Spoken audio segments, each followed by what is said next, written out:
Binocular, merong bala.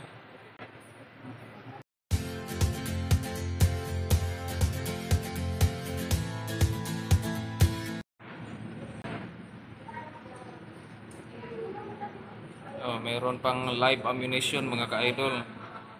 So ito yung boots na sinuot ni General Emilio Aguinaldo.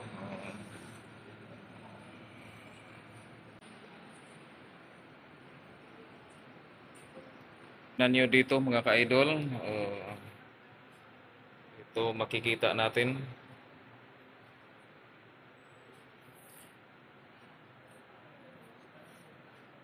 Parang miniature no sa labanan sa pagitan ng mga Pilipino at mga Espanyol. Sa bandang dito, meron tayong makikitang Aguirre sword. Okay, ito yung espada siguro na ginamit ni General Emilio Aguinaldo. Okay, so nakaka-amaze no? Hanggang ngayon na preserve pa nila.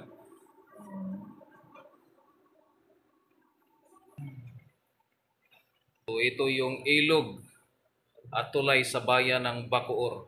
Okay? Ito naman ang tulay ng Saputi pagkatapos ng labanan. So biruin mo, meron din pala silang mga hospital, no? Ito yung kampo ng mga Espanyol at merong hospital, no? Ito'y matatagpuan sa Dalahican.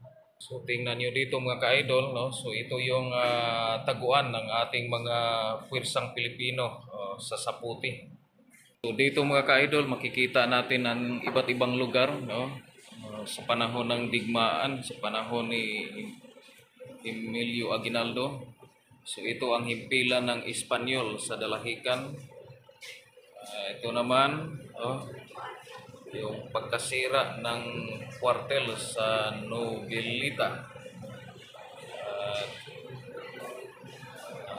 Pambumbumba ng mga Espanyol mula sa Dalahican. Ang rito sa Muog San Felipe. 23, 1896. So, yung halalan po nangyari March 22, 1896. Ito po, dito siya nanumpa. Sa Tansa Convent po yan. Tansa Cavite. So, ito yung mga ka-idol, pinakita nila, no? Yung pagpapanunumpa ni General Emilio Aguinaldo bilang unang presidente na ating republika.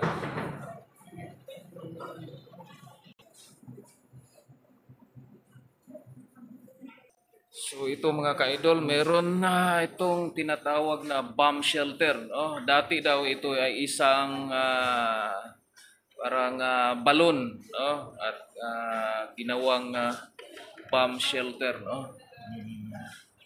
So dahil merong mga iba't ibang tao na pumasok papunta sa bahay ni Aguinaldo na hindi kilala, so nag-transform ito. Ginawa nilang bomb shelter. Okay? So mga ka-idol, meron dito yung mga insignia. Okay? So mga caps and couplings ni gamit ni General Emilio Aguinaldo.